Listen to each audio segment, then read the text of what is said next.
personne n'est à l'abri de coups durs lorsqu'il se lance dans son propre business.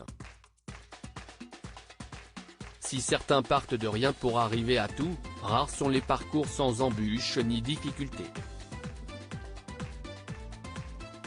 Le clan Middleton en est la preuve. Kate Middleton aurait pu devenir l'une des associées ou bras droit de ses parents si son destin ne lui avait pas fait croiser la route d'un certain William à St Andrews. Carol et Michael, les parents de la duchesse, ont monté leur business dans les articles de fête, société appelée Party Pièce. Si elle a fait leur bonheur jusqu'à présent, le récent bilan financier les a fait descendre de leur nuage. Le Daily Mail a obtenu des informations concernant la santé financière de l'entreprise des Middleton. Et le moins que l'on puisse dire, c'est que les recettes ne sont pas aussi bonnes qu'espérées.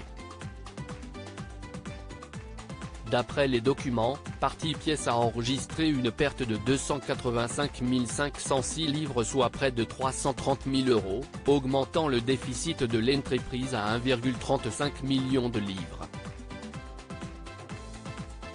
Il faut dire que la longue période de pandémie, rythmée par des confinements et des restrictions sanitaires n'a pas dû arranger le cas de l'entreprise.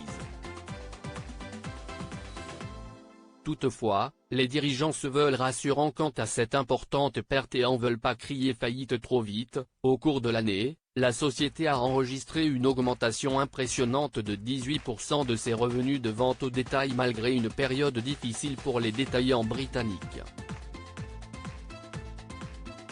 Le perte après impôt représente l'investissement continu dans les plans de croissance de l'entreprise, y compris l'ouverture de nouveaux territoires aux États-Unis, en Europe et au Moyen-Orient. C'est ce qui s'appelle prendre des risques mais malheureusement chez les Middleton, cela ne fonctionne pas toujours. James Middleton s'est lui aussi lancé dans plusieurs affaires parmi lesquelles la société Boomef, spécialisée dans la personnalisation de Marshmallows. Malgré toute l'énergie et la bonne volonté que le mari d'Alizé Thévenet a mis dans ce projet, l'entreprise a fait faillite. James Middleton s'est retrouvé contraint de vendre son bébé. Malgré cela, il est encore confronté à des soucis d'ordre financier. En juillet dernier, il était même la cible d'une enquête concernant un paiement suspect malgré la cession de l'activité. Comme quoi l'argent, ça ne fait pas toujours le bonheur.